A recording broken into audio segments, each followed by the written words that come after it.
الحمد لله وحده لا شريك له والصلاة والسلام على من لا نبي بعده أما بعد فأعوذ بالله من الشيطان الرجيم بسم الله الرحمن الرحيم نون والقلم وما يسطرون اللهم صل على محمد وعلى آل محمد كما صليت على إبراهيم وعلى آل إبراهيم إنك حميد مجيد اللهم بارك على محمد وعلى آل محمد كما باركت على إبراهيم وعلى آل إبراهيم إنك حميد مجيد۔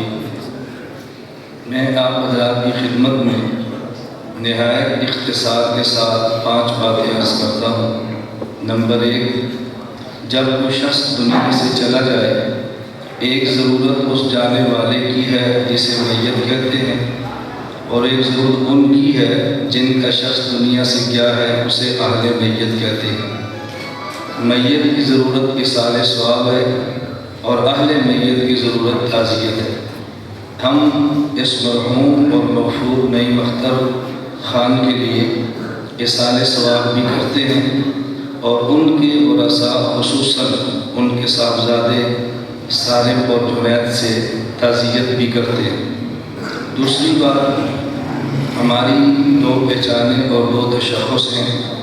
نمبر 1 اسلام اور نمبر 2 پاکستان۔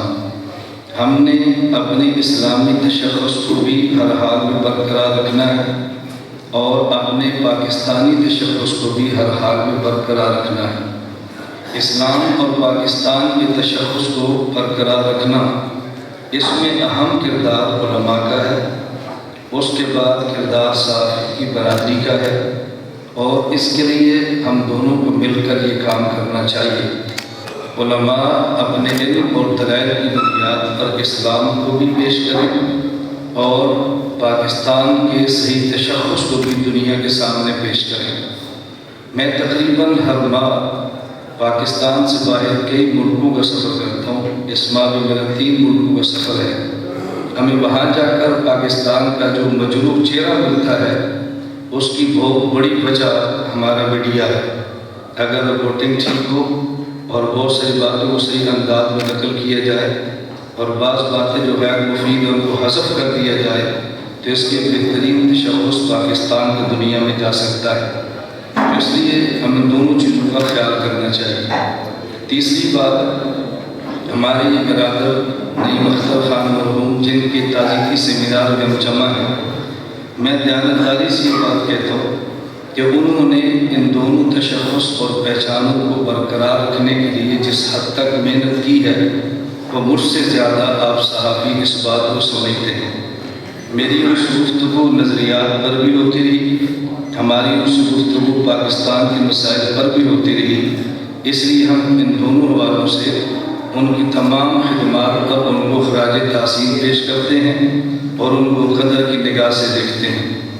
میری چوتھی بات اور گزارش یہ ہے کہ جو شخص دنیا سے چلا جائے، حضور اکرم صلی اللہ علیہ وسلم کی ہمیں تعلیمات یہ ہیں، اذکروا موتاکم بالخیر۔ اس کے دنیا سے جانے کے بعد اس کی کسی کمزوری کا ذکر نہیں کرنا چاہیے، اس کی خوبیاں بیان کرنی چاہیے۔ انبیاء کی ذات معصوم ہے، باقی انسان میں خوبیاں ہیں، کچھ کوتاہیاں بھی ہوتی ہیں، اس لیے ان کے چلے جانے کے بعد ہم صرف ان کی خوبیاں بیان کریں اور ان کی کوتاہیوں اور کمیوں کا تذکرہ نہ کریں۔ اللہ ان کی خوبیوں پر ان کو اجر عطا فرمائے اور کچھ جو کوتاہیاں تھیں اللہ اس سے درگزر فرمائے اور اللہ معاف فرما دے۔ میری 5ویں اور آخری بات یہ ہے، ہمارے صحافی حضرات علماء سے شکوہ کرتے ہیں۔ میں شکوہ نہیں کرتا، میں ان سے درخواست کرتا ہوں۔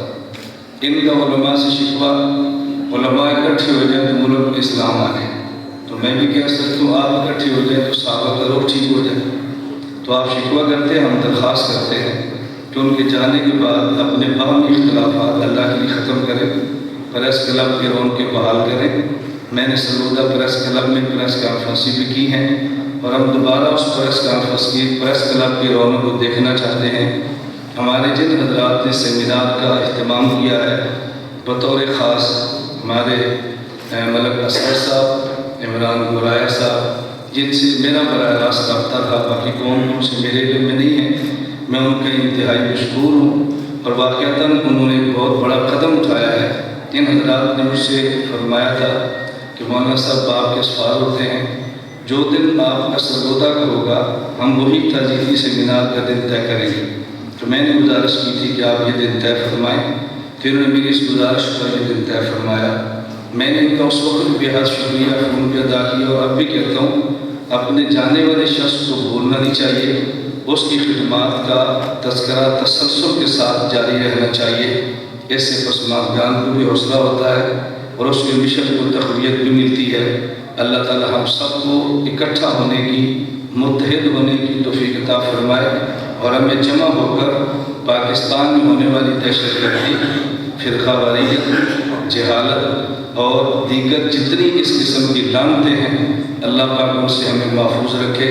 وآخر دعوانا ان الحمد للہ۔